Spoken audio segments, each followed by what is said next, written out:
हरे कृष्ण। श्रीमद् भागवत गीता पारायण का यह 9वां अध्याय है। मैं 9वां अध्याय पढ़ने जा रहा हूँ, आप श्रवण कीजिए। मेरी ऐसी शुभेच्छा है कि इसका जो भी फल मिले, यहाँ पर मौजूद सभी दृश्य अदृश्य शक्तियाँ, लोग, उनको प्राप्त हो। आप जो सुन रहे हैं उन्हें प्राप्त हो और सभी का कल्याण हो। एक गुजारिश है, इसे सुनने के साथ साथ आप मनन चिंतन और इसे जीवन में भी अपनाने का प्रयास कीजिए, अधिक लाभ होगा। तो चलिए शुरू करते हैं श्रीमद् भागवत गीता पारायण का 9वां अध्याय अर्थात 9वां अध्याय। श्री भगवान बोले, तुम दोष दृष्टि रहित भक्त के लिए इस परम गोपनीय विज्ञान सहित ज्ञान को पुनः भली भांति कहूंगा, जिसको जानकर तू दुख रूप संसार से मुक्त हो जाएगा। यह विज्ञान सहित ज्ञान सब विद्याओं का राजा, सब गोपनीयों का राजा, अति पवित्र, अति उत्तम, प्रत्यक्ष फल वाला, धर्मयुक्त, साधन करने में बड़ा सुगम और अविनाशी है।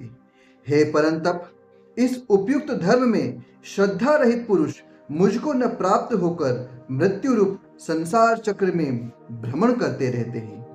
मुझ निराकार परमात्मा से यह सब जगत जल से बर्फ के सदृश परिपूर्ण है और सब भूत मेरे अंतर्गत संकल्प के आधार पर स्थित है, किंतु वास्तव में मैं उनमें स्थित नहीं हूँ। वे सब भूत मुझ में स्थित नहीं हैं, किंतु मेरी ईश्वरीय योग शक्ति को देख कि भूतों का धारण पोषण करने वाला और भूतों को उत्पन्न करने वाला भी मेरा आत्मा वास्तव में भूतों में स्थित नहीं है। जैसे आकाश से उत्पन्न सर्वत्र विचरने वाला महान वायु सदा आकाश में ही स्थित है, वैसे ही मेरे संकल्प द्वारा उत्पन्न होने से संपूर्ण भूत मुझ में स्थित है, ऐसा जान।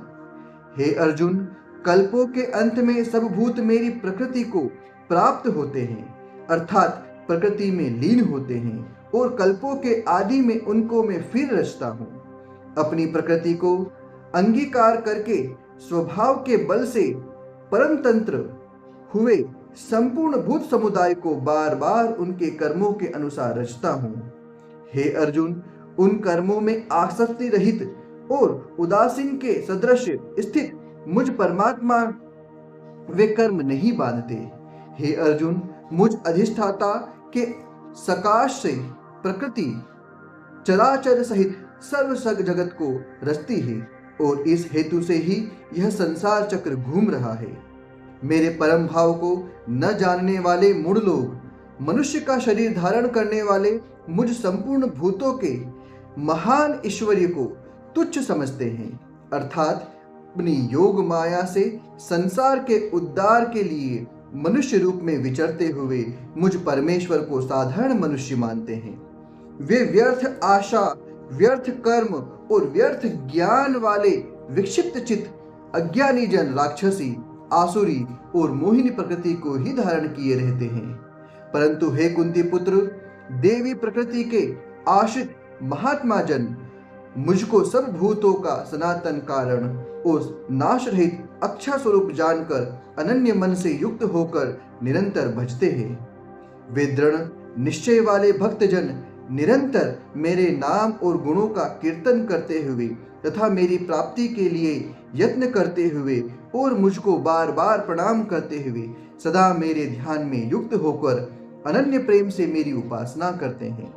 दूसरे ज्ञानी योग मुझ निर्गुण निराकार ब्रह्म का ज्ञान यज्ञ के द्वारा अभिन्न भाव से पूजन करते हुए भी मेरी उपासना करते हैं, और दूसरे मनुष्य बहुत प्रकार से स्थित मुझ विराट स्वरूप परमेश्वर की पृथक भाव से उपासना करते हैं। क्रतु मैं हूँ, यज्ञ में मैं हूँ, स्वधा मैं हूँ, औषधि मैं हूँ, मंत्र मैं हूँ, घृत में हूँ, अग्नि मैं हूँ और हवन रूप क्रिया भी मैं ही हूँ। इस संपूर्ण जगत का धाता अर्थात धारण करने वाला एवं कर्मों के फल को देने वाला पिता, माता, पितामह, जानने योग्य पवित्र ओमकार तथा ऋग्वेद, सामवेद और यजुर्वेद भी मैं ही हूँ।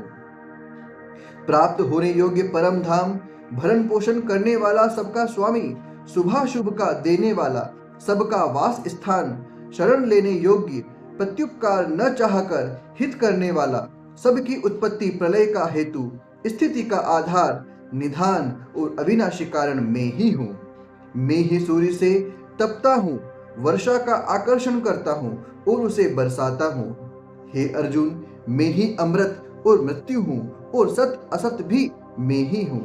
तीनों वेदों में विधान किए हुए सकाम कर्मों को करने वाले, सोम रस को पीने वाले पाप रहित पुरुष मुझको यज्ञों के द्वारा पूजकर स्वर्ग की प्राप्ति चाहते हैं। वे पुरुष अपने पुण्यों के फलस्वरूप स्वर्ग लोक को प्राप्त होकर स्वर्ग में दिव्य देवताओं के भोगों को भोगते हैं।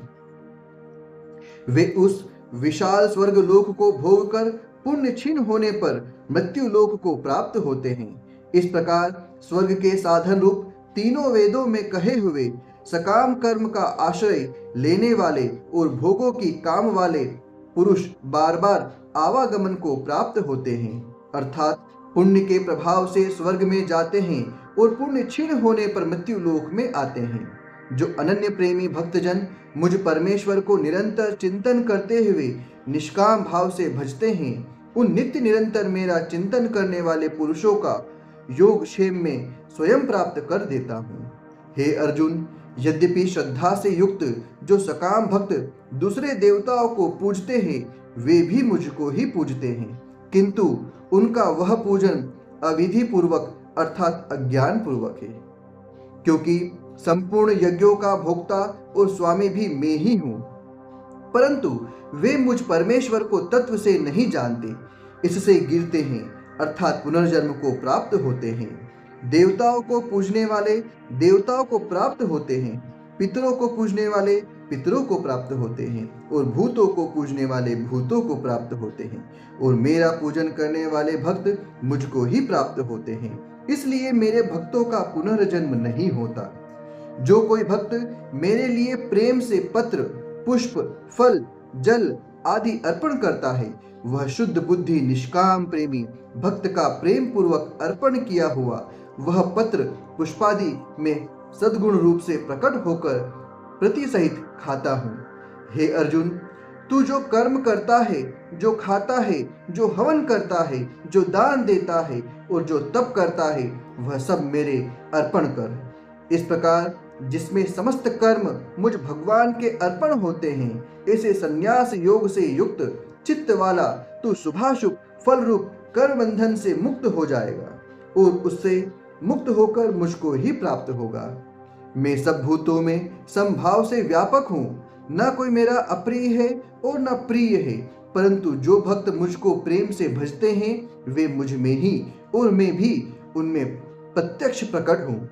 यदि कोई अतिशय दुराचारी भी अनन्य भाव से मेरा भक्त होकर मुझको भजता है, तो वह साधु ही मानने योग्य है, क्योंकि वह यथार्थ निश्चय वाला है, अर्थात उसने भली भांति निश्चय कर लिया है कि परमेश्वर के भजन के समान अन्य कुछ भी नहीं है। वह शीघ्र ही धर्मात्मा हो जाता है और सदा रहने वाली परम शांति को प्राप्त होता है। हे अर्जुन, तू निश्चय पूर्वक सत्य जान कि मेरा भक्त नष्ट नहीं होता। हे अर्जुन, स्त्री, वैश्य, शूद्र तथा पाप योनि चांडाल आदि जो भी हो, वे भी मेरे शरण होकर परम गति को ही प्राप्त होते हैं। फिर इसमें कहना ही क्या है।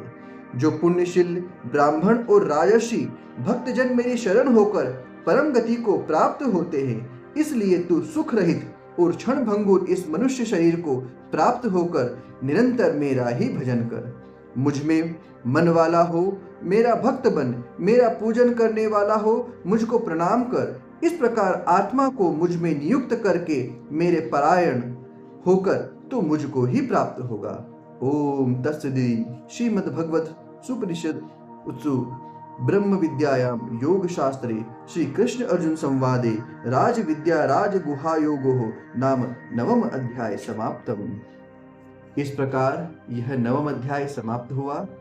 मैं पुनः प्रार्थना करता हूँ कि इसका जो भी फल हो, यहाँ पर मौजूद सभी दृश्य अदृश्य शक्तियाँ उनका कल्याण हो, मुक्ति मिले, भक्ति मिले, उन्हें मोक्ष प्राप्ति मिले, ऐसा मेरी शुभेच्छा है। आप लोगों का कल्याण हो। जय श्री कृष्णा।